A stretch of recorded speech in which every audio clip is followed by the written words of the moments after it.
ও কলসি।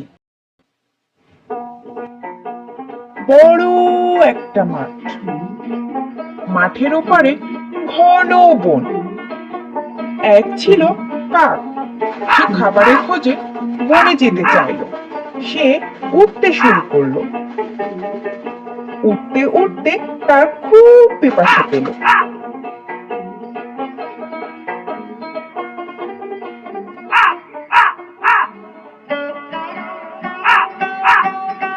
সে এদিক ওদিক তাকালো পানির খোঁজে।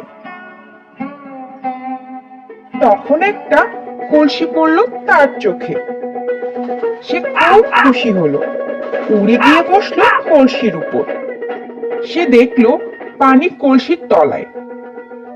কাক ঠোঁট ঢুকিয়ে দিল কলসিতে, কিন্তু নাগাল পেল না। কাক তখন কলসিটাকে কাত করতে চাইলো, কিন্তু পারলো না। তাই পানিও খাওয়া হলো না। তার খুব দুঃখ হলো। সে এদিক ওদিক তাকালো, কাছেই দেখতে পেল অনেক নুড়ি। তার মাথায় একটা বুদ্ধি এলো। সে একটা করে নুড়ি আনতে লাগলো, ফেলতে লাগলো কলসির ভেতরে। কলসির ভেতরে একটা একটা নুড়ি পড়লো। তলার পানিও উপরে উঠতে লাগলো। এভাবে কাকটি অনেক নুড়ি কলসিতে ফেললো। এক সময় পানি কলসির মুখে উঠে এলো। তখন কাকটি প্রাণ ভরে পানি পান করলো। তার পিপাসা মিটলো।